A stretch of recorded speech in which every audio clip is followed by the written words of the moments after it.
Doctor R N Bhargava sir, जिन्होंने हमको हमारे कॉलेज में ऑर्गेनॉन ऑफ मेडिसिन को पढ़ाया।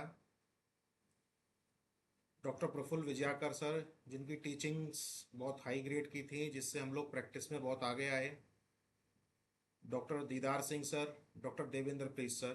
तो डॉक्टर देवेंद्र प्रीत सर की जो टीचिंग्स थी, उन्होंने बहुत हमको हाईलाइट किया और चीज़ों को बहुत अच्छे से हमको समझाने की कोशिश करी। तो ये हम लोगों का एक हैनीमैन सर की जो ऑर्गेनॉन है उसको समझने का तरीका है कि उन्होंने हमसे क्या कहा और हमको उसको कैसे समझना चाहिए। तो सबसे पहले आज का हमारा टॉपिक है application of homoeopathic principles appear easy but is in reality most difficult and irksome. Why? जो होम्योपैथी के प्रिंसिपल्स हैं वो ऐसा लगता है कि बहुत इजी हैं, लेकिन मोस्ट डिफिकल्ट हैं। तो हम ऐसे इनको किस तरह से समझें जिससे कि ये हमारे लिए इजी हो जाएं। तो जो ऑर्गेनॉन ऑफ मेडिसिन है जो हैनीमैन सर ने हमको दी है, तो उसको समझने के लिए सबसे इम्पोर्टेंट पार्ट है कि उन्होंने जहाँ भी बात करी है वाइटल फोर्स की, वो बेसिकली लाइफ है।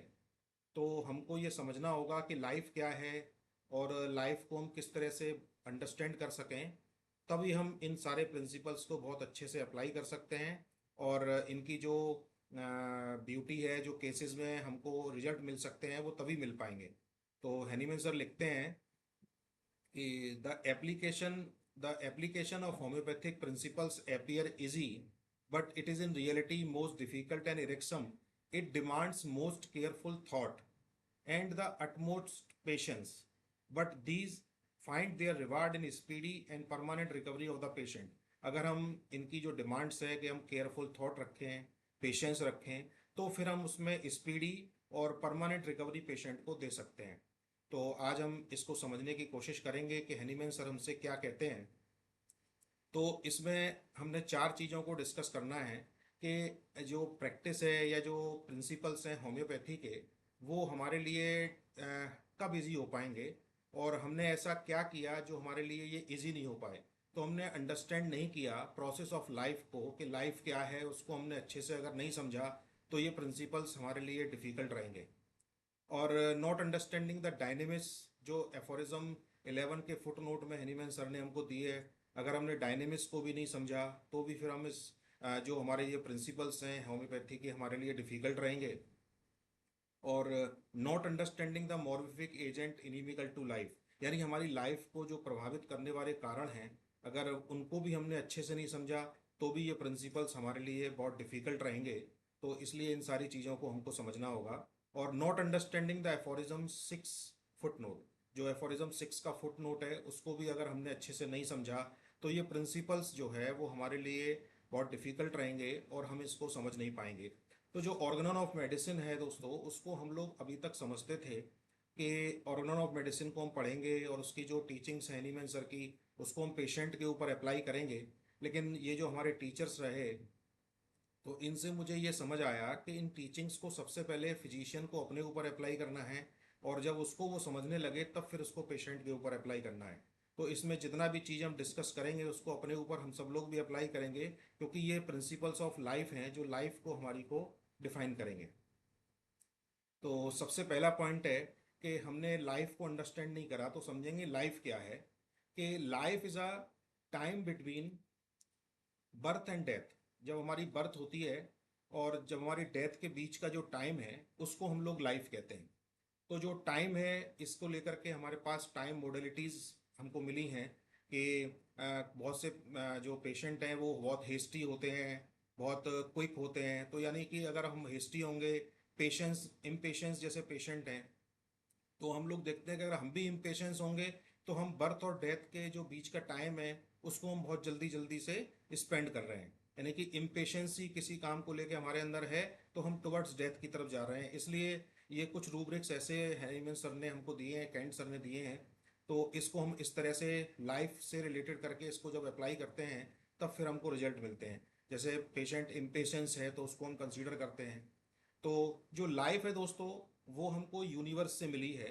तो इसको हम लोग समझेंगे कि जैसे कोई एग है और स्पर्म जब मिलते हैं तो फर्टिलाइजेशन का जो प्रोसेस है, तो जायगोट का डेवलपमेंट होता है, एक जायगोट बनता है। और फिर जायगोट डेवलप करते फीटस डेवलपमेंट से होता हुआ ये पूरी तरह से फिर बर्थ होती है।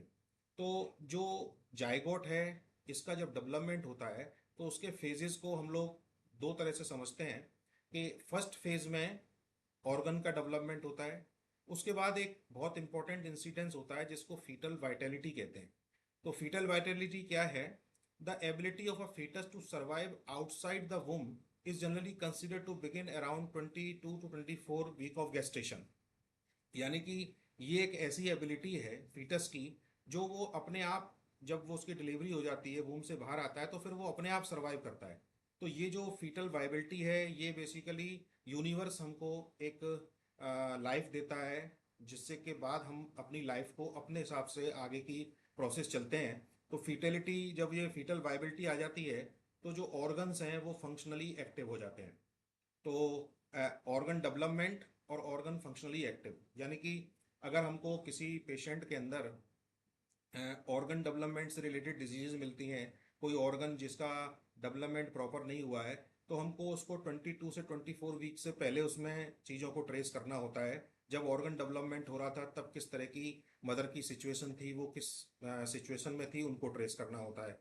लेकिन जब अगर कोई ऑर्गन का फंक्शन हमको डिस्टर्ब मिलता है तो फिर हमको उसको इस फीटल वाइबिलिटी के बाद से उसके बर्थ तक के जो फेज है उसमें उसको प्रूव करना होता है, जिससे कि हम उसके कॉन्फ्लिक्ट को या उसकी जो लाइफ सिचुएशंस है उसको समझ पाएं। तो ये वाइबिलिटी ऑफ द फीटस है, ये वाइटल फोर्स का हमारे अंदर इंट्रोड्यूसन है जो यूनिवर्स के द्वारा दिया गया है। तो ये हमारी लाइफ है। तो जो फीटल वाइबिलिटी है वो लाइफ है। तो लाइफ यूनिवर्स ने दी है, इसलिए इसके ऊपर यूनिवर्सल लॉज एप्लीकेबल होते हैं। तो जो यूनिवर्सल लॉज हैं उसको हम समझेंगे कि किस तरह से ये हमारी लाइफ से रिलेटेड है। तो life follows the universal laws. तो दोस्तों यूनिवर्सल लॉज में जब हम देखते हैं इसको तो दो हमको ट्राइंगल्स दिखाई दे रहे हैं।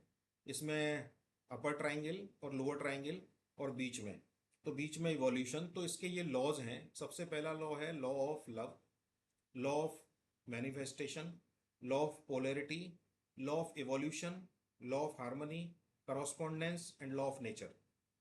तो ये 7 नियम जो हैं ये हमारी लाइफ के ऊपर चलते हैं। तो इसमें जो ऊपर के 3 लॉ हैं जिसमें लव, मैनिफेस्टेशन और पोलैरिटी, तो ये हमारी लाइफ को क्रिएट करने के लिए एसेंशियल है। किसी भी इस यूनिवर्स में अगर कोई चीज़ क्रिएट हो रही है तो उसके लिए इन 3 लॉज का होना बहुत ज़रूरी है। उसके बाद जब लाइफ स्टार्ट हो जाती है तो फिर जो लोअर 4 लॉज हैं वो उसके ऊपर काम करना शुरू करते हैं। तो अगर हम अपनी लाइफ में इन लॉज को समझ लेंगे और इन लॉज के अकॉर्डिंग अपनी लाइफ को बनाएंगे, तब हम लाइफ को बहुत अच्छे से समझ सकते हैं। तो उसमें अपनी लाइफ को भी समझ सकते हैं और पेशेंट की लाइफ को भी समझ सकते हैं। तो शुरू करते हैं। तो इसमें जो 3 लॉ हैं वो सुपीरियर लॉ हैं, वो किसी भी चीज़ को क्रिएट करने के लिए हैं। जैसे law of love, law of manifestation, law of polarity. और इन्फीरियर लॉज में law of evolution, law of correspondence, law of harmony, law of nature. तो जो लॉ ऑफ जो सुपीरियर लॉज हैं ये लॉज क्रिएटर हैं, किसी भी चीज़ को क्रिएट करेंगे यूनिवर्स के अंदर। हमारी लाइफ जो क्रिएट हुई, हमको जो लाइफ मिली वो 3 लॉज की वजह से मिली। उसके बाद जो लाइफ मिल गई उसके बाद ये 4 लॉ उसके ऊपर एप्लीकेबल होंगे। तो इन लॉज को आज हम समझने की कोशिश करेंगे जिससे कि हम लाइफ को अच्छे से समझ पाएँ और उसको अ, अपनी लाइफ को और पेशेंट की लाइफ को दोनों को समझ पाएँ। क्योंकि ऑर्गेनोन का जो एरो है वो दोनों के लिए हनीमैन सर ने लिखा है कि उसमें फिजिशियन को भी किस तरह से अपनी लाइफ को समझना है, ये भी उन्होंने हमें बताया। तो जो लॉ ऑफ लव है इसका मीनिंग है कि love is source of everything that transpire and understanding it free from all events. यानी कि जब हम पेशेंट से बात करते हैं और उसमें कई सारी चीज़ें हमको समझ में आती हैं कि हमने उससे पूछा कि अगर आपको किसी ने क्रिटिसाइज कर दिया या आपसे रूडली किसी ने बात करी तो वो कहता है कि मुझे बहुत बुरा लगता है। अगर मुझे बुरा लगा लेकिन अगर कोई मुझे प्यार से मनाता है तो मैं मान भी जाता हूँ। तो यानी कि ये लव है, ये सबको नीड है, उसकी नीड जो है सबको है कि सब ये चाहते हैं कि सब हमसे प्यार से बात करें, क्योंकि उसी से सब लोग क्रिएट हुए। तो इस लव को समझना बहुत ज़रूरी है कि इसी लॉ से हम लोग क्रिएट हुए हैं, इसलिए हमको इसकी नीड है। तो जैसे जैसे हम आगे अपने इन लेक्चर्स में आगे बढ़ेंगे तो देखेंगे कि रेमेडीज़ भी हम इसी तरह से चूज़ करते हैं कि किस रेमेडी को किस चीज़ की नीड है। तो उसमें देखते हैं हम कि लॉ ऑफ लव है, जैसे लव की नीड की रेमेडीज हैं, जैसे पल्सटेला है, इग्निशिया है, नेटरम्यूर है। जब इनकी बात करते हैं तो इनको लव की ज़रूरत होती है, क्योंकि हम सब लोग इसी लव के वजह लव से ही क्रिएट हुए हैं। तो सेकंड पॉइंट लिखते हैं, everything which occur in universe occur because of love. अगर यूनिवर्स के अंदर कुछ भी हो रहा है तो वो लव की वजह से ही हो रहा है, यानी कोई भी चीज़ अगर क्रिएट हो रही है तो वो लव से ही हो रही है। Living in peace and joy is to the live in love, यानी कि सब हम जितने भी लोग हैं, चाहे वो पेशेंट है या हम खुद हैं, सब पीस में चाहते हैं और जॉय में रहना चाहते हैं और लव में रहना चाहते हैं, क्योंकि ये हमारी बेसिक नीड है। तो हम जब पेशेंट से बात करते हैं तो उसमें ये भी फाइंड आउट करने की कोशिश करते हैं कि इसको ये, अगर उसमें डिप्राइवेशन ऑफ लव मिलता है, फोरसेकन फीलिंग मिलती है उसके अंदर, तो कोशिश करते हैं कब से उसके अंदर ये चीज़ें डेवलप हुई। जैसे रूब्रिक फोरसेकन फीलिंग है, यानी कि घर में जैसे इंसिडेंसेस बहुत होते हैं कि एक बच्चा है और अगर दूसरा बच्चा आ जाता है तो वो पहला बच्चा समझता है कि पेरेंट्स का अट्रैक्शन, अट्रैक्ट जो इसको ज़्यादा प्यार करते हैं, छोटे वाले को मुझे कम प्यार करते हैं। तो इस तरह से हम चीज़ों को समझने की कोशिश करते हैं कि कहाँ से उसको ये फीलिंग डेवलप हो रही है कि उसको अपनी लव की कमी लग रही है। तो इस तरह से लॉ ऑफ लव को हम समझते हैं। उसके बाद respecting the experience of other and being ready to serve them, not subject to any condition, is the express love in human relation. यानी कि जितने भी लोग हैं उनकी बातों को हम समझें और उनको सर्व करने के लिए तैयार रहें, यानी कि सेवा का जो भाव रहता है वो भी इस लॉ ऑफ लव की वजह से ही रहता है। तो ये किसी them not subject to any condition, यानी कि वो उसके अंदर कोई भी कंडीशंस नहीं होनी चाहिए। अगर हम लव को किसी के साथ शेयर कर रहे हैं, उसकी रेस्पेक्ट कर रहे हैं, तो उसमें कंडीशंस नहीं होनी चाहिए। ये अनकंडीशनल होना चाहिए, यानी कि निस्वार्थ भाव से जो प्रेम का फीलिंग है उसको कहते हैं serve them not subject to any condition, it is express love in human relations. तो ये लव है। उसके बाद दूसरा लॉ है law of manifestation. Law of manifestation कहता है neither is created, nothing disappear, all it's manifest और अनमैनिफेस्ट। यानी कि इस यूनिवर्स की जो टोटल एनर्जी है, यानी इसके टोटल जो फिनोमिना है, वो नया उसमें कुछ भी नहीं घटता है। बस कुछ मैनिफेस्ट होते हैं और कुछ अनमैनिफेस्ट होते हैं। तो मैनिफेस्ट और अनमैनिफेस्ट का जो प्रोसेस है ये रेगुलरली चलता रहता है। और ये जो at the source all is unmanifest at neutral point. जैसे कोई भी चीज़ जब अनमैनिफेस्ट होनी है तो फिर वो न्यूट्रल पॉइंट पे आ जाएगी, उसके बाद वो खत्म हो जाएगी, फिर मैनिफेस्ट होना शुरू हो जाएगा। तो न्यूट्रल पॉइंट हमारी लाइफ में बहुत ज़रूरी है। और इस न्यूट्रलिटी के लिए हैनीमैन सर ने हमको अनप्रिजुडाइज्ड होने के लिए भी कहा है। तो इसको हम और आगे डिटेल्स में समझेंगे। तो लॉ ऑफ मैनिफेस्टेशन, यानी कि लॉ ऑफ लव से हम लोग क्रिएट हुए। लॉ ऑफ मैनिफेस्टेशन से कोई चीज़ मैनिफेस्ट हो रही है और अनमैनिफेस्ट हो रही है। तो मैनिफेस्टेशन को ऐसे समझ सकते हैं कि जैसे हमारे पंच तत्व जो यूनिवर्स में पड़े हुए हैं वो लॉ ऑफ लव के साथ मिक्स हुए और ह्यूमन बीइंग क्रिएशन हुआ। तो जो पंच तत्व है उसकी भी हमारे अंदर इंपॉर्टेंस है, जिसमें सारी चीज़ें आती हैं, भूमि, गगन, आकाश, अग्नि। ये जो पांच तत्व हैं ये लॉ ऑफ लव के साथ मिक्स हुए और ह्यूमन बीइंग क्रिएट हो गया। और वो अनमैनिफेस्ट हो जाएगा न्यूट्रल पॉइंट पर। उसके बाद law of polarity. Law of polarity दोस्तों कहता है कोई भी चीज अगर क्रिएट होनी है, creation, movement and understanding occur between two opposites. यानी कि अगर कोई भी चीज क्रिएट होगी तो उसके लिए दो अपोजिट्स का होना बहुत जरूरी है। Understanding occur between two opposites, तो जो दो अपोजिट्स हैं जब वो मैच मीट करेंगे तब फिर किसी चीज की क्रिएशन होगी। Polarity is engraved with in us in our genetic memory. तो एक हमारी जेनेटिक मेमोरी होती है जिसमें हमको सारी चीज़ें इनबिल्ट मिलती हैं, जिसमें sexual identity, that of instinct sexual behaviours, that of destiny, need to learn. Destiny में जैसे हमको क्या लर्न करना है, हमारी मेमोरी जो कॉन्शियसनेस है एज नीड टू टीच, वो हमको टीच करना चाहती है। यानी कि ये सारी चीज़ें लॉ ऑफ पोलैरिटी से डिसाइड होती हैं कि मेल होना है कि फीमेल होना है, और सेक्सुअल बिहेवियर्स उसके कैसे होने हैं, ये लॉ ऑफ पोलैरिटी डिसाइड करती है। तो ये तीन सुपीरियर लॉ हैं, जिसमें law of love, law of manifestation and law of polarity, जिससे कोई भी यूनिवर्स के अंदर थिंग्स क्रिएट होती है। तो इस वजह से हम क्रिएट हुए। उसके बाद इंफीरियर लॉ में लॉ ऑफ इवोल्यूशन। अब दोस्तों ये बहुत ही इंपॉर्टेंट लॉ है। इसको हमको अपनी लाइफ में रेगुलरली अप्लाई करते रहना चाहिए और इसके प्रोसेस को हमको रेगुलरली असेस करना चाहिए कि यूनिवर्स जो है, जो उसने कोई भी क्रिएशन करी, चाहे वो ह्यूमन बीइंग, ह्यूमन लाइफ है, प्लांट लाइफ है, एनिमल लाइफ है, कोई भी लाइफ जो उसने क्रिएट करी उसको वो इवॉल्व करना चाहता है। तो ये ह्यूमन लाइफ के ऊपर जो लॉ एप्लीकेबल होता है, लॉ ऑफ इवोल्यूशन, तो उसको समझेंगे। तो लॉ कहता है no one can evolve without transforming themself, यानी कि अगर कोई इवॉल्व जब तक नहीं होगा जब तक वो अपने आप को बदलना नहीं चाहेगा। तो बदलने का मतलब क्या है कि पहले वो अपने आप को पहचाने और ये समझे कि मेरे अंदर क्या कमी है, फिर उनको वो ट्रांसफॉर्म करे, तो फिर वो इवॉल्व होगा। तो हमको हमारी कमी बताने का भी एक लॉ है, उसको भी हम आगे डिस्कस करेंगे। तो इवॉल्व होने के लिए सबसे पहले हमको एक फीलिंग अपने अंदर लानी होगी कि हमको ट्रांसफॉर्म होना है, हमको चेंज होना है। और किस चीज़ से चेंज होना है ये हमको आने वाला लॉ बताएगा। तो लॉ ऑफ इवोल्यूशन हमको ट्रांसफॉर्मिंग के लिए कहता है कि evolving consist of taking difficulty and learning from them. तो इसमें कैसे इवॉल्व होंगे कि हमारी लाइफ में जो डिफिकल्टीज आ रही हैं उनसे हमने क्या सीखा, और उनसे हमको सीखेंगे तभी हम जा करके इवॉल्व होना शुरू करेंगे। तो ये लर्निंग और टीचिंग का जो फिनोमेना है वो रेगुलरली हमारी लाइफ में चलता रहता है। जैसे हम सब लोग एक दूसरे से जो कनेक्टेड होते हैं तो उसमें हम एक दूसरे से कुछ ना कुछ सीखते हैं, और फिर कुछ ना कुछ जो डिफिकल्टीज आती हैं उनसे सीख करके फिर हम इवॉल्व होते हैं। तो evolution, the bad character unfailing, the good character and vice character. तो इवोल्यूशन कैसे होगा कि जैसे बैड करेक्टर अनफीलिंग है तो हम गुड करेक्टर में यानी कि सेंसिटिव, और द वाइस करेक्टर डिसेंसिटाइज। यानी कि अब देखिए यहाँ से एक बिगनिंग होती है सेंसिटिव स्टेज की, कि अगर हम सेंसिटिव होते हैं, इवोल्यूशन जो हमारा होना है वो बैड करेक्टर यानी अनफीलिंग से गुड करेक्टर की तरफ यानी कि सेंसिटिव की तरफ, और सेंसिटिव से फिर वाइस करेक्टर की तरफ यानी डिसेंसिटाइज तक। यानी कि जो पहले हमको ये पहचानना है कि हमारी अनफीलिंग क्या है, उसके बाद हम सेंसिटिव स्टेज तक पहुंचेंगे, और फिर हम वाइजली डिसेंसिटाइज यानी कोई भी जो हमारे सराउंडिंग्स की जो सिचुएशंस हैं उनसे अब हम डिसेंसिटाइज हो गए, वो अब हमारे ऊपर कोई भी इफेक्ट नहीं डाल रही हैं। तो ये हमारे एवोल्यूशन का प्रोसेस है कि अगर हमारे जो सराउंडिंग में हमारे रिलेशंस हैं, जो एफोरिज्म 5 में हनीमैन सर ने बताए हैं, ऑक्यूपेशन है और ये सारी चीज़ें हैं, अगर इनसे हम सेंसिटिव हो रहे हैं तो इस सेंसिटिव स्टेज यानी गुड करेक्टर में है।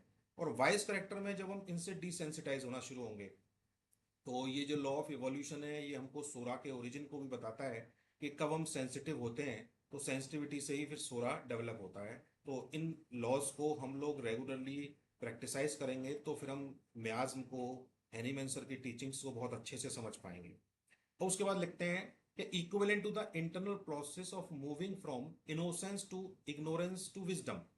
अब ये हमारी जो इवोल्यूशन है उसका प्रोसेस है कि moving from innocence to ignorance to wisdom. अब हमने चीज़ों के अंदर मूव करना शुरू किया है, जो इंटरनल प्रोसेस है वो हमारा मूव कर रहा है कि वो innocence to ignorance to wisdom, तो विजडम तक हमको जाना है। हम इनोसेंस थे, इग्नोरेंस में आए, अब हमको विजडम तक जाना है। तो ये जो लॉ है ये हमको डिसेंसिटाइज की तरफ ले जाएगा और विजडम की तरफ ले जाएगा अगर हम इवॉल्व होते जाएंगे। तो ये हमारा प्रोसेस है, ये हमको बताएगा कि हम कहाँ तक पहुंचे हैं अभी। It operates by bringing opposite together. अब ये लॉ के अकॉर्डिंग क्या होता है कि हमको इवॉल्व करने के लिए यूनिवर्स हमारे अपोजिट थिंग्स को हमारे सामने लेके आएगा। कि मान लीजिए जैसे मुझे अगर गुस्सा आता है तो वो मेरे सामने ऐसा व्यक्ति लेके आएगा जो मुझे गुस्सा दिलाए, जो मुझे बहुत गुस्सा दिलाए, जिससे कि मैं गुस्से को समझ पाऊं और गुस्से से इवॉल्व हो जाऊं। तो ये प्रोसेस ऑफ इवोल्यूशन का है। तो हमको जब पेशेंट को समझने में इससे आसानी होती है कि पेशेंट कहता है कि मेरे को मेरे जीवन में बहुत दुख है, तो वो दुख जो है वो खुद उस दुख को अट्रैक्ट कर रहा है, यानी कि उस दुख से इवॉल्व नहीं होना चाह रहा, और उसने जो दुख का अपना लेवल बना रखा है उसी की वजह से उसको और दुख मिल रहा है। यूनिवर्स चाहता है कि वो दुख से ऊपर निकले, यानी कि वो इवॉल्व होकर के आगे चले, यानी कि वो सेंसिटिव जो स्टेज है उससे डिसेंसिटाइज स्टेज की तरफ आगे बढ़े, तभी फिर वो इवॉल्व होना चाहेगा। लेकिन इस लॉ को अगर हम नहीं समझेंगे तो हम ट्रांसफॉर्मिंग के प्रोसेस में नहीं जाना चाहते हैं, और उसी दुख में फिर हम, या गुस्से में, इसी लोअर इमोशन में हम लोग जीते रहते हैं। तो जो अपोजिट्स हैं हमारे, उनको हमको समझना बहुत आवश्यक है। तो जैसे कि दोहा भी है इसमें कि निंदक नियरे राखिए, यानी कि जो हमारे निंदा करने वाले हैं वो हमारे सबसे इंपॉर्टेंट लोग हैं। वो समय समय पर हमको बताएंगे कि हमारा क्या इमोशन है जिससे कि हमको ट्रांसफॉर्म होकर के इवॉल्व होना है। तो ये लॉ ऑफ इवोल्यूशन लाइफ के ऊपर चलता है और हमारी लाइफ में रेगुलर ये चलता रहता है। तो इसको हमको समझना, अच्छे से समझना होगा। उसके बाद अगर हमने इस लॉ को वायलेट किया, अगर हम इवॉल्व नहीं होते, ट्रांसफॉर्मिंग के जो प्रोसेस है उसमें हम नहीं जाते, तो हमारी लाइफ में क्या होगा, सोशल अपसेट्स आएंगे।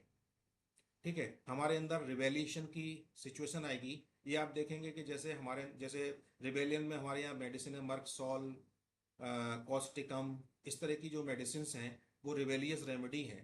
तो उनमें जब हम उनकी लाइफ को देखेंगे तो कहीं ना कहीं उनके में जो लॉ ऑफ इवोल्यूशन है उसकी कमी है। लोग उनको इवॉल्व करना चाहते हैं लेकिन वो इवॉल्व नहीं होना चाहते, ट्रांसफॉर्म नहीं होना चाहते। एनार्किस्ट और सेल्फ डिस्ट्रक्शन, ऐसे लोग जो सेल्फ का डिस्ट्रक्शन करते हैं। तो सेल्फ डिस्ट्रक्शन से जो रिलेटेड रूब्रिक्स हैं, जैसे एंगर हिमसेल्फ, रिप्रोचिंग हिमसेल्फ, तो ये सारे रूब्रिक्स जो है इस तरह से ये सारी चीज़ें हम लोग जब समझ लेते हैं तो पेशेंट को हमको समझने में आसानी होती है कि उसका जो बिहेवियर है वो कैसा है। तो अगर वो इवॉल्व नहीं होना चाहता है, तो ट्रांसफॉर्म नहीं होना चाहता है, तो उसकी लाइफ में फिर ये मिलेंगे। When limits are impose on the experience to be lived, wars, strikes, violences, revolutions, delinquency, hates, conflicts, when human concepts are impose, hate develop हो जाएगी। जैसे हेट से रिलेटेड रूब्रिक है, तो अभी हम एक केस भी देखेंगे, उसमें इन रूब्रिक्स को अप्लाई करेंगे तो समझेंगे किस तरह से कोई भी पर्सन इवॉल्व होना नहीं चाहता है। तो जब तक हम अपने आप को नहीं समझेंगे और उससे ट्रांसफॉर्म होने की कोशिश नहीं करेंगे, तब तक ये लॉ ऑफ इवोल्यूशन को हम नहीं समझ पाएंगे। और लॉ ऑफ इवोल्यूशन हमारी लाइफ में रेगुलरली काम कर रहा है। वो अपोजिट थिंग्स जितनी भी हैं हमारे, उन अपोजिट थिंग्स को समझ के हमको अपने आप को समझना होगा और फिर उससे आगे हमको इवॉल्व होना पड़ेगा। उसके बाद लॉ ऑफ कॉरस्पॉन्डेंस है।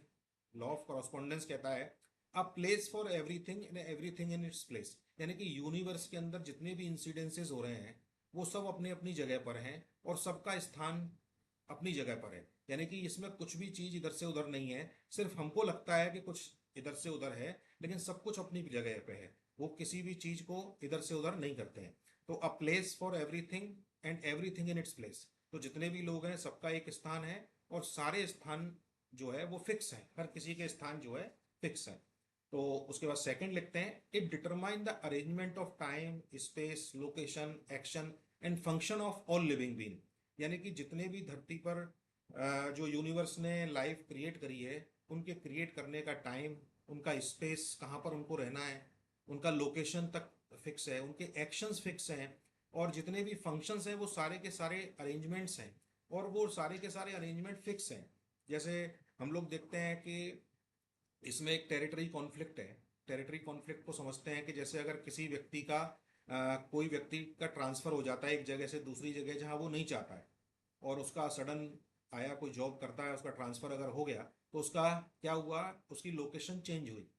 लोकेशन चेंज हुई लेकिन वो उसको अच्छी नहीं लग रही है क्योंकि वो उसके अकॉर्डिंग नहीं है। लेकिन यूनिवर्स चाहता है कि वो वहां पर जाए जिससे कि वो इवॉल्व हो सके। तो यूनिवर्स हमारी लाइफ में जो भी कुछ कर रहा है वो हमको इवॉल्व करने के लिए कर रहा है, लेकिन हमारे हिसाब से नहीं होता।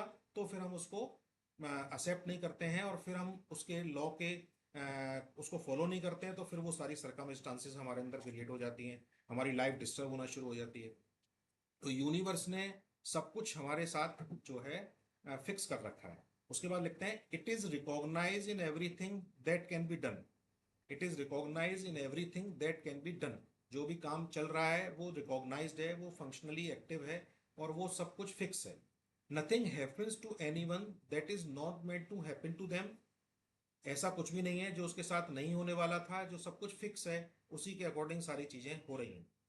With in the law learning teaching relationship is fulfilled. ये सब किस लिए हो रहा है कि हम एक दूसरे से लर्निंग और टीचिंग के एक रिलेशनशिप में रहें और उसको हम लोग फुलफिल्ड करते रहें। तो हमको ये देखना होगा कि आपस में हम लोग एक दूसरे से क्या सीख रहे हैं, कोई हमको क्या सिखा रहा है। तो ये हमको समझना बहुत जरूरी है। तो लर्निंग टीचिंग का हमको जो एक्सपीरियंस है वो हमेशा लेते रहना चाहिए, और जिससे कि हम अपनी लाइफ में इवॉल्व हो सकें। What we need as oppose to what we want. अब जैसे what we need as oppose to what we want, हम जो चाहते हैं उसका अपोजिट हो जाता है लाइफ में।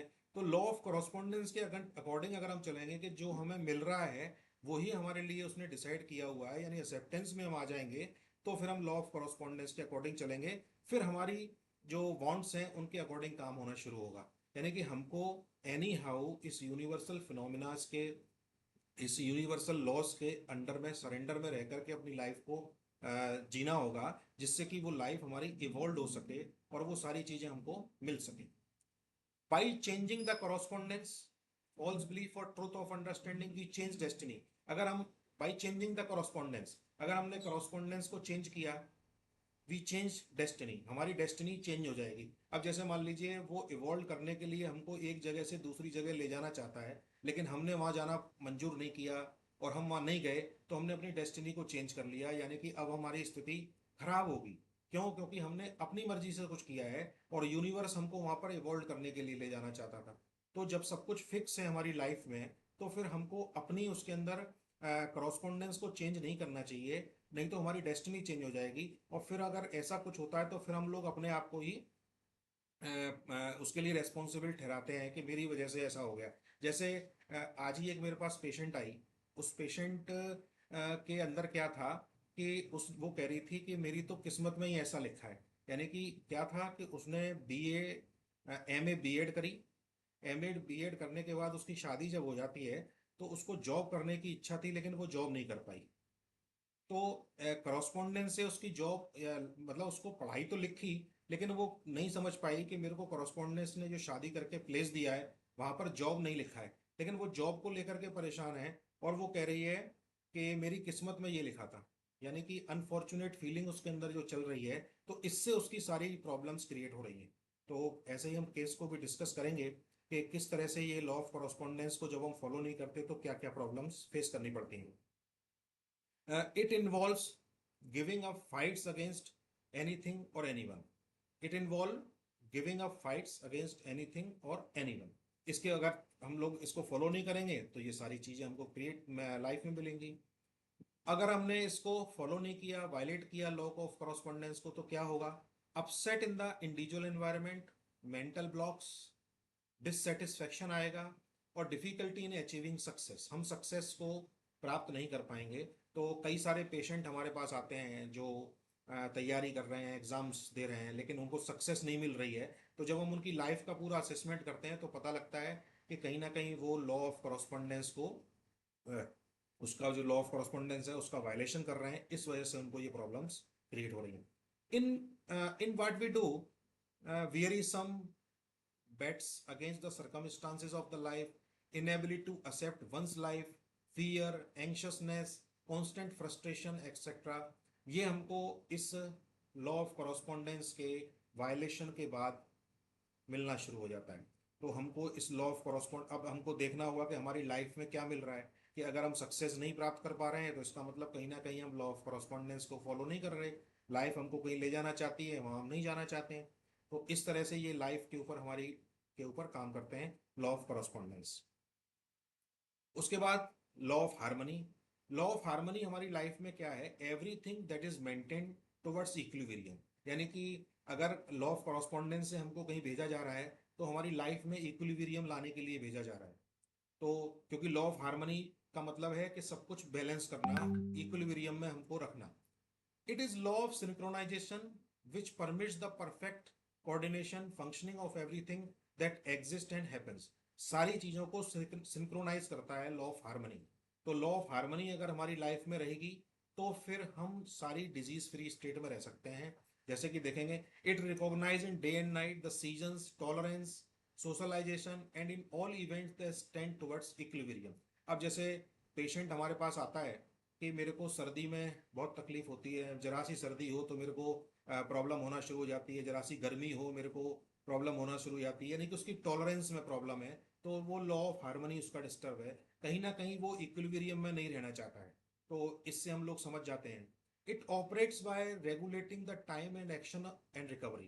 तो हर चीज हार्मनी में होनी है और उसका टाइम ऑफ एक्शन है और रिकवरी है कि कब तक वो चलेगा और कब उसकी रिकवरी होगी। तो हार्मनी, जैसा कि हम सब लोग जानते हैं कि होम्योपैथिक सिस्टम ऑफ ट्रीटमेंट में हार्मनी का बहुत बड़ा रोल है कि वाइटल फोर्स जो है वो हमारी पूरी बॉडी को हारमोनियसली कंट्रोल करता है। तो वो क्या चाहता है वाइटल फोर्स? कि हम हारमोनी रहें, यानी कि लाइफ हमारी हमको हारमोनी में चाहती है। लेकिन कहीं ना कहीं वो जो चीज़ें डिस्टर्ब करती हैं, जब हम इन लॉज को फॉलो नहीं करते, इनका वायलेशन करते हैं, तब फिर हमारी लाइफ के अंदर डिस्टर्बेंसेज आते हैं, फिर हम डिजीज स्टेट में चले जाते हैं। The key technique for harmony is respect, which is expressed by accepting and supplementing personal experience with those of other। यानी कि जो हार्मनी कब आएगी कि technique for harmony is respect, यानी कि हम किसी की रेस्पेक्ट करें, which is express bye accepting, यानी कि दूसरे की जो फीलिंग्स हैं उनको भी हम कहीं ना कहीं एक्सेप्ट करें। मैंने कई बार देखा है कि पेशेंट जो है, अगर जैसे पेशेंट हमसे मिलते हैं और हमारा भी बिहेवियर देखेंगे, तो हम अपने आप को जस्टिफाई बहुत करते हैं चीज़ों को लेकर के, अपनी फीलिंग्स को, जो हमने अगर गलत भी करी है तो कहीं ना कहीं फीलिंग भी रहती है उसको जस्टिफाई करने की। तो ये नहीं होना चाहिए। हमारे अंदर एक इनकमिंग की फैसिलिटीज़ भी हमको अपने अंदर रखनी चाहिए कि हम दूसरे की बात को भी एक्सेप्ट करने की कोशिश करें कि वो क्या कहना चाहता है क्या नहीं है, तभी हम हार्मनी में रह पाएंगे उसके साथ, अदरवाइज फिर प्रॉब्लम्स आएंगी। तो expressing bye accepting and supplementing personal experience with those of others, उनके जो एक्सपीरियंसेस हैं उनको भी हमको समझना चाहिए। अब अगर हमने इस लॉ को वायलेट किया, लॉ ऑफ हार्मनी को, तो क्या होगा? साइकोलॉजिकल एलिमेंट्स, रिलेशनशिप प्रॉब्लम्स, अगर कहीं हम लोग जो है सोशल डोमेस्टिक रिलेशन को देखते हैं और उसमें अगर प्रॉब्लम आती है तो लॉ ऑफ हार्मनी का डिस्टर्बेंस है, घर में हार्मनी नहीं है, डिस्ट्रस्ट डेवलप होते हैं इससे। डिस्ट्रस्ट में जैसे डिसेप्शंस हैं, ग्रीफ हैं, ये सारी चीज़ें, फियर, लॉ ऑफ हार्मनी की वजह से डिस्टर्बेंस क्रिएट होता है। एस्ट्रेंजमेंट, आइसोलेशंस, लोग जो है अगर हार्मनी नहीं होती तो छोड़ के जाना चाहते हैं। जैसे आज की जो पेशेंट की हम बात कर रहे थे, तो उसने कहा कि अगर मेरी बात कोई नहीं समझता है तो मुझे लगता है मैं यहाँ से छोड़ के चली जाऊँ, घर से छोड़ के चली जाऊँ। इंडिविजुअलाइजेशन, लोनलीनेस बहुत ज़्यादा आजकल बढ़ती चली जा रही है। तो हम लोग इन लॉज को देखेंगे और केसेस को भी डिस्कस करेंगे कि किस तरह से ये चीज़ें काम करती हैं। Sadness, depression, fights, shyness, lack of communication, disunity, boundaries, traumas and complexes, ये सारे के सारे लॉ ऑफ हार्मनी के वायलेशन की वजह से क्रिएट होते हैं। तो अब हम देखेंगे लाइफ में कि जितने भी हमारे पास पेशेंट आ रहे हैं, या हम अपनी लाइफ को भी देखें, तो इन्हीं सारी चीज़ों से हम लोग घिरे हुए हैं, क्योंकि हमने लाइफ में इन लॉ ऑफ जो लॉज हैं, यूनिवर्सल लॉज हैं, इनको तवज्जो नहीं दिया, इनको समझने की हमने कोशिश नहीं करी, इसलिए चीज़ें डिस्टर्ब होती हैं। उसके बाद लॉ ऑफ नेचर आता है। लॉ ऑफ नेचर कहता है कि everything that is born dies, यानी कि हम सब लोग जानते हैं कि जो चीज़ बॉर्न हुई है उसको डाई होना है, उसको ख़त्म होना है। इसको हमको एक्सेप्टेंस में भी लाना होगा, और उसी तरह से हमको अपने रिलेशनशिप को आगे ले जाना होगा। Horizontal law, it action unfold on the dense plane of matter. ये हम आगे इसको समझने की कोशिश करेंगे कि किस तरह से इसको हम समझ अनफोल्ड करते हैं। We act with in the law when we follow our instinct in its three function. अगर हम इस लॉ को फॉलो करते हैं तो ये हमारे बेसिक थ्री इंस्टिंक्ट फंक्शंस हैं। टू जनरेट लाइफ, यानी कि mating, maintain, feed our self and defend it, यानी कि सर्वाइवल। अगर इन तीनों चीज़ में हमको कहीं प्रॉब्लम है, जैसे मेटिंग को लेके आजकल बहुत सारी सिचुएशंस हमको मिलती हैं, लोग जो है सेक्सुअली इनर्ट होते चले जा रहे हैं, तो कहीं ना कहीं लॉ ऑफ नेचर को वो डिसओबे कर रहे हैं। तो हम उनको समझने की कोशिश करते हैं, क्योंकि लॉ ऑफ नेचर जो है वो हमारी मेटिंग को, जनरेशन को, हमारी लाइफ की फीडिंग्स, जो हमको फीडिंग्स चलनी है, मेंटेन कैसे करना है हमको लाइफ को, और उसको किस तरह से डिफेंड करना है, किस तरह से उसको सर्वाइवल में लेना है, ये लॉ ऑफ नेचर हमको बताता है। अगर हमने इस लॉ ऑफ नेचर का वायलेशन किया तो क्या होगा कि फिजिकल एलिमेंट्स शुरू हो जाएंगे, अंडर नरिशमेंट, यानी कि लॉ ऑफ नेचर को हम फॉलो नहीं कर रहे तो अंडर नरिशमेंट में जाएंगे, डिजनरेशंस होंगे, hunger and physical mental defects create हो जाएंगे, physical मालफॉर्मेशंस, ecological imbalances, erosions, plague, shortening of longevity, यानी कि जो हमारी लाइफ है वो शॉर्ट हो जाएगी। जो लंबी उम्र की कामना हम करते हैं, अगर लॉ ऑफ नेचर को फॉलो नहीं करेंगे तो वो कम हो जाएगी। जैसे किसी की डेथ हो गई घर में, और डेथ होने के बाद हम लोग बहुत ज़्यादा डीप ग्रीफ में चले गए, तो जैसे ही हम डीप ग्रीफ में जाएंगे तो हमने क्या किया, शॉर्टनिंग ऑफ लॉन्गेविटी, अपनी जो एज है उसको हमने कम कर लिया, जबकि वो क्या है, वो एक नेचुरल फिनोमिना है। तो हम लोग एक रूब्रिक लेते हैं जैसे element from death of loved ones, तो केसेस को हम देखेंगे कि किस तरह से हम अप्लाई करते हैं। तो जितने हमारे नज़दीकी होते हैं, अगर उनकी डेथ होती है तो उनसे हम सबसे ज़्यादा अफेक्टेड होते हैं, और जो हमारे थोड़े दूर के हैं उनसे कम अफेक्टेड होते हैं। लेकिन डेथ को लेकर के हम लोग अपनी सोसाइटी में देखेंगे कि बहुत ज़्यादा प्रॉब्लम्स हैं, और बहुत ज़्यादा लोग ग्रीफ में चले जाते हैं। तो वो क्या करते हैं हम लोग इसमें, अगर ग्रीफ में गए तो हम लोग अपनी लाइफ को कम कर लेंगे, जबकि लॉ ऑफ नेचर क्या कहता है कि जो आया है उसको जाना है। तो हमको इसको समझना होगा कि ये एक नेचुरल फिनोमिना है जो हमारी लाइफ में हो रहा है, और मिजरीज, कास्ट, ये सारी चीज़ें इसके अंदर हम लोग कंसिडर करते हैं लॉ ऑफ नेचर। तो ये 7 लॉज दोस्तों हमारी लाइफ के ऊपर चलते हैं। 3 लॉज जो सुपीरियर लॉज हैं वो हमारे किसी भी चीज़ को क्रिएट करने के लिए रेस्पॉन्सिबल हैं। जो भी यूनिवर्स में चीज़ें क्रिएट हो रही हैं वो 3 लॉज से क्रिएट हो रही हैं, और बाकी के लॉज हमारी लाइफ को चलाने के लिए हैं। तो इन लॉज को जितना हम अपने ऊपर समझेंगे उतना ही हम पेशेंट को समझेंगे, क्योंकि इनके वायलेशन से ही सारी डिजीज़ का क्रिएशन हो रहा है। तो law of nature, law of harmony, law of correspondence, law of evolution, यानी कि यूनिवर्स हमको रेगुलरली इवॉल्व करना चाहता है। वो हमारे करस्पॉन्डेंस को हमको दे करके हमारे हार्मनी तक हमको नेचर को समझाना चाहता है। और 3 लॉज से हम लोग लाइफ हमारी क्रिएट हुई। तो हमको सबसे पहले लाइफ को समझना होगा, तभी हम होम्योपैथी के प्रिंसिपल्स को बहुत अच्छे से समझ पाएंगे और उनको अच्छे से अप्लाई कर पाएंगे। इसीलिए हनीमैन सर ने हमको लिखा है कि इट इज़ मोस्ट डिफिकल्ट, कि क्योंकि हम लोग क्या है, अपने आप को इवॉल्व करना नहीं चाहते, अपने आप को ट्रांसफॉर्म करना नहीं चाहते, इसलिए फिर ये डिफिकल्ट हो जाएंगे। और जिस दिन हमने अब हम ये भी समझेंगे कि हमारे ट्रांसफॉर्म होने में क्या चीज़ प्रॉब्लम क्रिएट करती है, जो बिग हिंड्रेंस है हमारी लाइफ में, जिससे हम ट्रांसफॉर्म नहीं हो पाते। तो आगे देखते हैं हनीमैन सर क्या लिखते हैं। Second point, not understanding the dynamics. अब जैसे हम लोग जानते हैं कि हमारा वाइटल फोर्स डायनेमिक है, और उसी के डिरेंजमेंट के बाद से सारी डिजीजेस का क्रिएशन होना शुरू होता है। तो हमको डायनेमिक्स हमने नहीं समझा, जिसको हैनीमैन सर ने हमको एफोरिज्म 11 के फुट नोट में बहुत अच्छे से समझाया है। तो डायनेमिक्स को हैनीमैन सर समझाते हैं। What is dynamic influence, dynamic power क्या होती है। Our earth, by virtue of hidden invisible energy, carries the moon around her in 28 days and several hours, and moon alternately in definite fixed hours raises our northern seas to flood tide and again correspondingly lower them to ebb। यानी कि ये एक universal phenomena है। अभी हमने universal laws को पढ़े, तो हैनीमैन सर हमको डायनेमिक्स को यूनिवर्स के थ्रू ही समझाना चाहते हैं कि यूनिवर्सल जो फिनोमिना है वो कैसे रन कर रहे हैं। तो कहते हैं कि जो हमारी अर्थ है उसके अंदर एक हिडन इनविजिबल एनर्जी है। अर्थ के अंदर जो हिडन इनविजिबल एनर्जी है, वो एनर्जी क्या कर रही है, carries the moon around her in 28 days, यानी कि फिक्स है 28 डेज में वो मून को लेके आती है पास में। And several hours and moon alternately in definite fix hours, और मून भी अपने हिसाब से फिक्स आवर्स में आता है। और क्या करता है, हमारे नॉर्दर्न सीज को टाइड को बढ़ाता है। ये सब हम लोगों ने प्रैक्टिकली देखा हुआ है कि जैसे शाम होती है तो सी की टाइड्स बढ़ने लगती हैं, जो मून उसको अपनी तरफ अट्रैक्ट करता है। और उसके बाद जैसे ही वो चला जाता है उसकी रेंज से, तो फिर वो लोअर हो जाती हैं, वो अपने लेवल तक पहुंच जाती हैं। तो यूनिवर्सल फिनोमिनास को जितना हम समझेंगे उतना हम डायनेमिक्स को समझेंगे, और उतना फिर हम वाइटल फोर्स को समझने की कोशिश कर सकते हैं, और वाइटल फोर्स हमको अच्छे से फिर समझ में आने लगेगा। तो ये एफोरिज्म फुटनोट है 11 का। इसको हम लोग अपने यूट्यूब के वीडियोस में पूरी इसको डेप्थ से समझेंगे, और उसको मैं एक्सप्लेन करने की कोशिश करूंगा। तो उसके बाद अब हम आगे चलते हैं कि ये हमारा सोलर सिस्टम है। सोलर सिस्टम देखिए, जैसे सन है, उसके चारों तरफ जितने भी हमारे प्लैनेट्स हैं, इन सब के ऑर्बिट्स, इन सब का टाइम, सब कुछ फिक्स है। तो यूनिवर्स में जब सब कुछ फिक्स है, हम लोग अर्थ पे रहते हैं, तो अर्थ का मूवमेंट, अर्थ की एनर्जी, सब कुछ फिक्स है। तो हमारी लाइफ में जो लॉज हैं वो भी सब फिक्स हैं।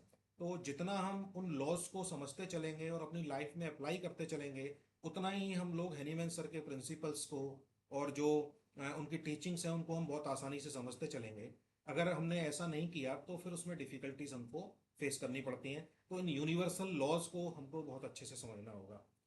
उसके बाद दोस्तों एफोरिज्म 11 के फुटनोट में लिखते हैं कि अपेरेंटली दिस टेक्स प्लेस, यानी कि अभी हमने जो फिनोमिना देखा कि जो मून है वो सी की टाइड्स को ऊपर कर रहा है, apparently takes this place not through material agencies, इसमें किसी भी तरह का कोई मटेरियल एजेंसी नहीं लगी है। नॉट थ्रू मैकेनिकल कंट्रीवेंसेज, यानी कि किसी भी मैकेनिकल इंस्ट्रूमेंट से उसको नहीं खींच रही हैं।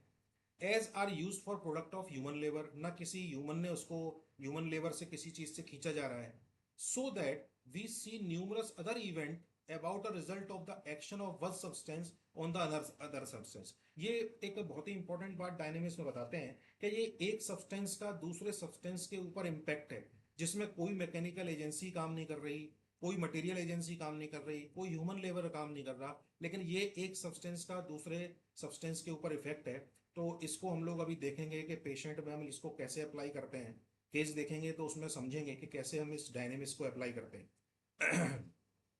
Without being able to recognise a sensible connection between cause and effect. तो इसको हेनीमैन सर ने कहा कि ये कॉज एंड इफेक्ट फिनोमिना है, इसको क्या है, इसमें रिकॉग्नाइज विदाउट बीइंग एबल, इसको हम एक सेंसिबल कनेक्शन से नहीं समझ सकते हैं, यानी कि अपने सेंसेस से इसको नहीं समझ सकते, ये सेंसेस के बियॉन्ड की बात है। इसको सिर्फ हमको एक अंडरस्टैंडिंग में लाना होगा। अब जैसे वाइटल फोर्स को जो भी हम समझेंगे तो सेंसेस के बियॉन्ड हमको समझना है, और सेंसेस पर वाइटल फोर्स का रिफ्लेक्शन है, तो सेंसेस से हमको वाइटल फोर्स की तरफ आगे चलना है। इसको हम लोग आगे धीमे धीमे समझने की कोशिश करेंगे। तो हमने एक कॉज एंड इफेक्ट फिनोमेना समझा डायनेमिक्स के अंदर, और action of one substance on the another substance. तो कॉज एंड इफेक्ट फिनोमेना बहुत इंपॉर्टेंट है, इसको हम लोग अभी एक केस में देखेंगे किस तरह से अप्लाई करते हैं।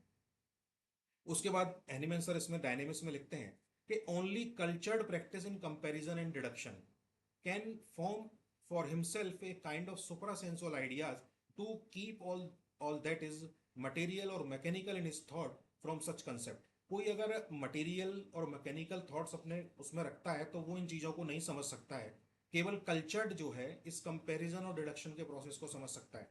तो मैं अपनी प्रैक्टिस में इस प्रोसेस को अडॉप्ट करता हूँ कि रूब्रिक्स को हम मैच करते हैं, उसके बाद जो रेमेडीज आती हैं उनका कंपैरिजन करते हैं, फिर उसमें से जो मेडिसिन हमको सूटेबल नहीं होती है उनको एक एक करके हम लोग डिडक्ट करते हैं। तो अभी हम लोग इसको जैसे जैसे हम लोग केसेस देखेंगे तो कंपैरिजन और रिडक्शन के प्रोसेस को हम लोग समझने की कोशिश करेंगे कि हमने उसकी पूरी लाइफ को कंपेयर किया, कंपेयर करने के बाद उसके रूब्रिक्स बनाए, रूब्रिक्स के बाद जो मेडिसिन आई उनको हमने फिर एक एक करके डिडक्ट किया, और जो मोस्ट अप्रोप्रिएट रेमेडी है वो हमने उसको दी।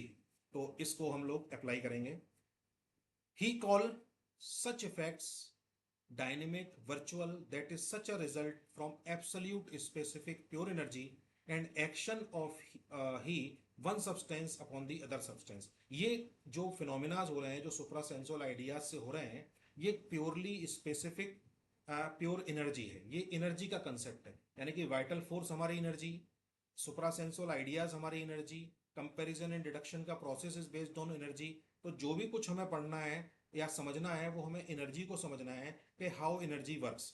अब जैसे लॉ, अभी हमने जो लॉज पढ़े, यूनिवर्सल लॉज, उन लॉज में क्या है कि हमारे पास कोई व्यक्ति आ रहा है, हमसे वो कुछ कह रहा है, तो हमको उसको समझना होगा कि हमसे क्या कहना चाहता है, और उसमें हम अगर अपने ऊपर उस लॉ को अप्लाई करेंगे तो समझेंगे कि ये हमको क्या कह करके हमको इवॉल्व करना चाहता है। तो उन यूनिवर्सल फिनोमिनास को हम लोग समझेंगे, सुप्रासेंसुअल आइडियाज को समझने की कोशिश करेंगे, कंपैरिजन रिडक्शन के प्रोसेस को समझेंगे, क्योंकि हमको कल्चर्ड व्यक्ति जो है, कल्चर्ड की डेफिनेशन जब हम समझते हैं तो जो एनर्जी को डील करने वाला व्यक्ति है वो कल्चर्ड व्यक्ति होता है। तो इस तरह से ये एफोरिज्म फुट नोट को हमने प्रॉपर नहीं समझा, डायनेमिक्स को नहीं समझा, इसलिए फिर वो जो होम्योपैथी के जो प्रिंसिपल्स हैं वो हमारे लिए डिफिकल्ट हो जाते हैं। Third point, not understanding of the morbific agent inimical to life, यानी कि हमारे जीवन को प्रभावित करने वाले जो एजेंसी हैं, जो एफोरिज्म 11 में हनीमैन सर ने हमको बताई हैं, उनको हमने प्रॉपरली नहीं समझा, तो फिर हम चीज़ों को अच्छे से नहीं समझ पाएंगे, उनके प्रिंसिपल्स को बहुत अच्छे से हम लोग अप्लाई भी नहीं कर पाएंगे। जैसा कि एफोरिज्म 5 में हम लोग पढ़ते हैं कि moral and intellectual character, occupation, mode of living, habits and social domestic relation, age, sexual function etcetera. तो अभी हमने जो यूनिवर्सल लॉज पढ़े हैं, उन यूनिवर्सल लॉज में देखा कि अगर हम इवॉल्व नहीं होना चाहते, लॉ ऑफ इवोल्यूशन को अगर हम वायलेट करेंगे, लॉ ऑफ करॉस्पॉन्डेंस को वायलेशन करेंगे, तो हम देखते हैं कि हमारी जो पूरी लाइफ है, जो एफोरिज्म 5 में हनीमैन सर ने हमको बताई है, ये पूरी डिस्टर्ब होती है। तो सबसे इंपॉर्टेंट हनीमैन सर ने बताया कि जो मॉरल्स और इंटेलेक्चुअल करेक्टर है वो हमारी लाइफ के लिए बहुत इंपॉर्टेंट है, कि अगर हम मॉरली कहीं पर लैग कर गए, कहीं पर मॉरल हमारे डाउन हो गए, और इंटेलेक्चुअल को हमने अगर सही समय पर इस्तेमाल नहीं किया, तो फिर हमारे अंदर डिजीज क्रिएट होना निश्चित है, वो हमारी लाइफ के लिए इनिमिकल है। तो इन चीज़ों की हमारे लिए बहुत इंपॉर्टेंट है। ऑक्यूपेशन जो हम कर रहे हैं, काम जो हमको दिया गया है, यूनिवर्स ने जो काम दिया है, उस ऑक्यूपेशन में अगर कुछ प्रॉब्लम्स आ रही हैं तो हम समझ जाएंगे कि हम किसी लॉ को डिसोबे कर रहे हैं, उसको फॉलो नहीं कर रहे हैं, जो लॉ ऑफ करॉस्पॉन्डेंस है। जैसे मैंने अभी एग्जांपल दिया कि ट्रांसफ़र का ही एक छोटा सा, कि एक जगह से दूसरी जगह मूव हो गया लेकिन नहीं जाना चाहते हैं, तो ये सब चीज़ें हम लोगों को प्रॉब्लम क्रिएट करती हैं। हम इवॉल्व होना फिर नहीं चाहते, ट्रांसफॉर्म होना नहीं चाहते। तो ये कुछ पैरामीटर्स हैं, ये सर्कमस्टांसेस हैं जो हमारी लाइफ को अफेक्ट करेंगी, और इनसे फिर हमारे इमोशंस अफेक्ट होते हैं। तो जैसे मॉरल्स को हम देखते हैं, तो मॉरल्स हमको जो मिलते हैं, बैड मॉरल्स और गुड मॉरल्स। तो स्थिति जैसे कि हम लोगों ने लॉ ऑफ हार्मनी पढ़ा कि हमको बहुत गुड में भी नहीं जाना और बैड में भी नहीं जाना, हमको रहना न्यूट्रलिटी में है। तो जो बैड मॉरल्स हैं उसमें मेमोरी वांट, जैसे अगर मान लीजिए किसी की मेमोरी बहुत वीक है, वो भी बैड मॉरल्स में। डिसोबीडियंट है, वो किसी की बात ही नहीं मानता। इंसोलेंस है, ये सारे रूब्रिक्स हैं हमारे जो रिपर्टरी में दिए हैं, और ये बैड मॉरल्स के अंतर्गत आते हैं। इम्पर्टिनेसी, लिविडनेस, लेसीवियसनेस, जैसे कि हायोसाइमस हम लोग पढ़ते हैं। Gambling, criminal tendency, without remorse. इस रूब्रिक के ऊपर एक केस मैंने ठीक किया था, जो पस्टुलर सोरियसिस का था। Moral affections, anti social, perversion, hard hearted, cruelty, unfailing, ये सारे के सारे बैड मॉरल्स हैं। तो इनको हमें अपने ऊपर भी देखना होगा कि जैसे डिसोबीडियंसी है, बहुत ज़्यादा मिल जाती है, तो चीज़ों को समझना होगा। तो मैं कोशिश करता हूँ कि जो कैंट सर के रूब्रिक्स हैं उनको अपने ऊपर भी देखूँ, जो कि it is related to life, ये हमारी लाइफ से रिलेटेड हैं। तो जैसे जैसे हम इनको अपने ऊपर भी अप्लाई करते हैं और अपने अंदर से इसको हम ट्रांसफॉर्म करते चलते हैं लॉ ऑफ इवोल्यूशन के थ्रू, तो हम लोग उनकी टीचिंग्स को बहुत अच्छे से समझ पाते हैं। गुड मॉरल्स में जैसे obedience, religious affection, anxiety conscience, reverence, lack of और बिनोवेलेंस। तो इनके भी लेबल्स हैं, इसको हम किस तरह से ओबीडियंस या बहुत ज़्यादा ही ओबीडियंस है तो not using our intellect. Religious affection है, रिलीजियस अफेक्शन, अब रिलीजियस अफेक्शन के ऊपर भी हम लोग केसेस देखेंगे कि रिलीजियस अफेक्शन में कितना वो एंडल्ज हो गए हैं। Anxiety of conscience, reverence, lack of benevolence, अब दयालुता इतनी ज़्यादा है कि अपना सब कुछ बेच दिया, तो वो भी एक प्रॉब्लम है। तो इस तरह से हमको मॉरल, बैड मॉरल और गुड मॉरल दोनों को समझना होगा। इंटेलेक्चुअल करेक्टर से रिलेटेड रूब्रिक्स हैं। मेमोरी एक्टिव है, गुड इंटेलेक्ट है, कॉम्प्रिहेंशन इजीली है, रीडिंग डिजायर है, शार्पनेस ऑफ माइंड है, ऑक्यूपेशन डाइवर्जन एमुलरेशन है, मैथमेटिक एप्टीट्यूड है। ये बहुत पेशेंट्स में मिलता है कि मैथमेटिक्स उनकी बहुत अच्छी है, बहुत शार्प मैथमेटिक्स है। तो एक पेशेंट थे मेरे पास, वो एक आईएएस थे, और वो मैथ से आईएएस थे, लेकिन उन्होंने अपनी सारी जो लाइफ थी उस मैथमेटिक्स को एक नेगेटिव डायरेक्शन में अप्लाई किया, और वो उसके चक्कर में आ गए, और कहीं ना कहीं प्रॉब्लम्स उनको क्रिएट हो गई। पुअर इंटेलेक्ट में memory weakness, forgetfulness, idiocy, mistakes makes many, childish behaviour, concentration difficult, ये हम लोग पुअर इंटेलेक्ट में देखते हैं। बहुत सारे लोग हमको मिलते हैं, इसको हमको असेस करना होता है मेमोरी को लेकर के, या किस तरह की उनकी मेमोरी है। चाइल्डिश बिहेवियर में जैसे वैरायटा हमारी आती है, तो इस तरह से हम रेमेडीज को डिफरेंशिएट कर लेते हैं। उसके बाद दोस्तों इंपॉर्टेंट आती है कि ये सारे जो चीजें थी, अब जो मॉर्विफिक एजेंसी जो हमारी इनिमिकल जो लाइफ के लिए हैं, वो बेसिकली है क्या, कि जैसे हमारे परसेप्शंस और थॉट कि उस सिचुएशन को लेकर के हमारा परसेप्शन क्या है और उसको लेकर हमारे थॉट्स क्या है। हैनीमैन सर लिखते हैं, disagreeable sensation and inclined it to the irregular process of vital force which we call disease. तो ये हमारे पास एक पॉइंट रहता है जिसको हम थर्ड आई कहते हैं, अभी हम लोग आगे समझेंगे। ये हमारे परसेप्शन का और हमारे थॉट्स का पॉइंट है, यानी कि हमारी लाइफ के अंदर जो भी चीजें हो रही हैं, इंसिडेंसेस हो रहे हैं, उनको हम किस तरह से परसीव कर रहे हैं, ये हमको समझना होगा। तो जैसे मान लीजिए अगर मेरी लाइफ में कोई इंसिडेंस हुआ और मैं एंगर उसमें आता है, तो मेरा परसेप्शन एंगर का हो गया, तो उससे मेरी पूरी एनर्जी लॉस हो जाएगी। तो इन लोअर इमोशंस की जो डिटेल्स हैं उनको हम आगे नेक्स्ट वीडियो में समझेंगे। तो हम लोग क्या करते हैं कि अपने परसेप्शंस में लोअर इमोशंस को रखते हैं, और लोअर इमोशंस की वजह से फिर हम लोग डिजीज स्टेट में चले जाते हैं, और लोअर इमोशंस में आते हैं pride, anger, desire, fear, grief, apathy, guilt और शेम। तो इनकी डिटेल्स को भी हम लोग आने वाले वीडियोस में समझेंगे। और हायर इमोशंस जिसमें हमको रहना चाहिए, जो हमको लॉ ऑफ इवोल्यूशन करके यूनिवर्स ले जाना चाहता है, वो courage, neutrality, willingness, acceptance, reason, love, joy, peace और एनलाइटनमेंट। जैसा कि हमने पढ़ा कि यूनिवर्स हमको डिसेंसिटाइज स्टेट में यानी कि पीस में ले जाना चाहता है, और पीस से एनलाइटनमेंट स्टेट में ले जाना चाहता है। और हैनीमैन सर हमको न्यूट्रलिटी वाले पॉइंट पर रखना चाहते हैं, अनप्रिजुडाइज्ड ऑब्जर्वर में। तो फिजिशियन को हमेशा न्यूट्रलिटी के में रहना होगा, और अपने लोअर इमोशंस को समझ करके और उनसे इवॉल्व होना होगा, उनसे ट्रांसफॉर्म होना होगा, तभी फिर हैनीमैन सर की जो टीचिंग्स हैं, उनके जो लॉज हैं, वो हमारे लिए सिंपल हो पाएंगे।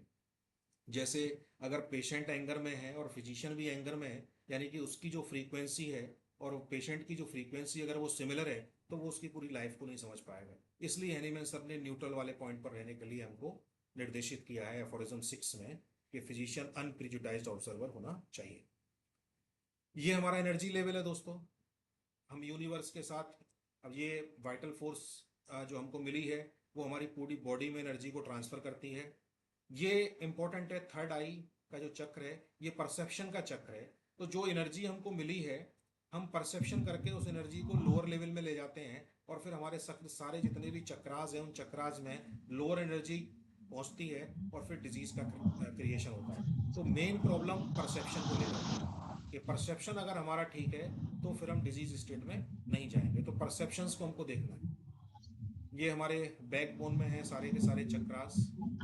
ये हमारा जो पॉइंट है, ये इंट्यूशन का, विजडम का और स्पिरिचुअल अवेयरनेस का जो पॉइंट है, इसमें हम स्पिरिचुअली अवेयर होते हैं। यहीं पर हमारे रूब्रिक्स का हम लोग सिलेक्शन करते हैं, मेडिसिन भी यहीं पे आती हैं, और म्याज्म का भी हम लोग यहीं से कोरिलेशन करते हैं। तो म्याज्म के ऊपर भी हम लोग एक लेक्चर में डिस्कस करेंगे।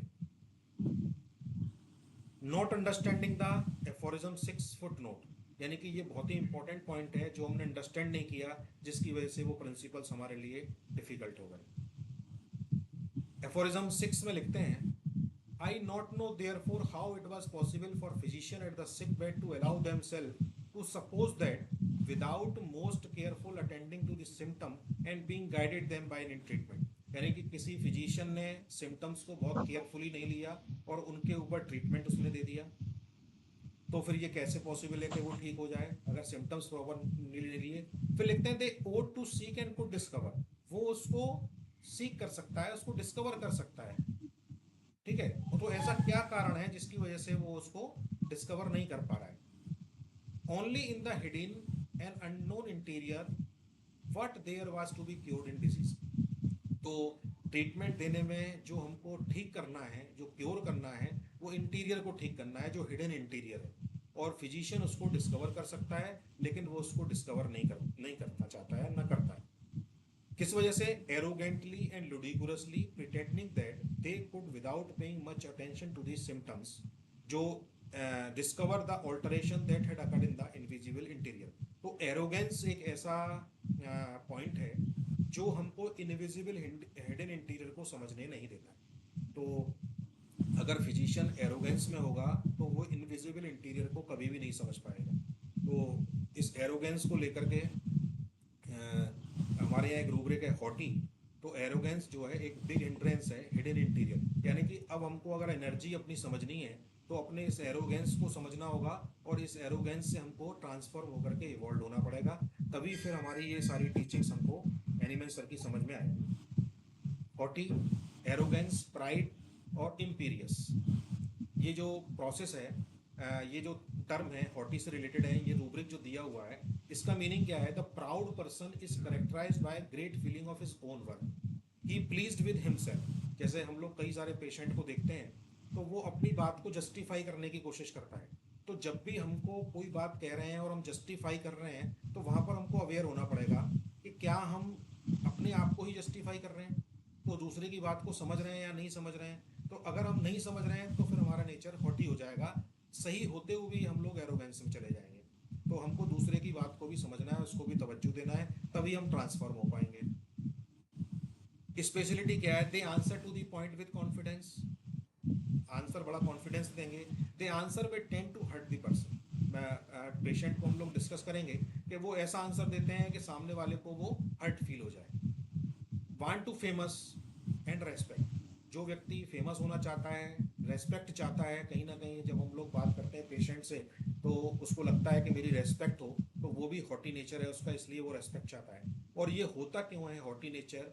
डीप सेंस ऑफ इन्फीरियरिटी, कहीं ना कहीं लाइफ में उसको इन्फीरियरिटी फीलिंग हुई है, उसके बाद से उसका नेचर ऐसा डेवलप हुआ। तो हमको अगर हॉटी रूब्रिक को यूज़ करना है, तो उसकी इस इन्फीरियर फीलिंग तक पहुंचना होगा, तभी हम इसको यूज़ करेंगे। तो लाइफ में हमको पूरी सर्च करना होगा कि कहाँ पर उसको इन्फीरियरिटी फील हुई, जिससे उसने अपना एरोगेंस डेवलप कर लिया। जैसे एक मेरे पास पेशेंट है, जज हैं, तो जज साहब अपनी लाइफ में गांव में रहे, बहुत कम फाइनेंसेस में रहे लोग, उनको वो बहुत अच्छा उनका माहौल नहीं था वहाँ पर गांव में।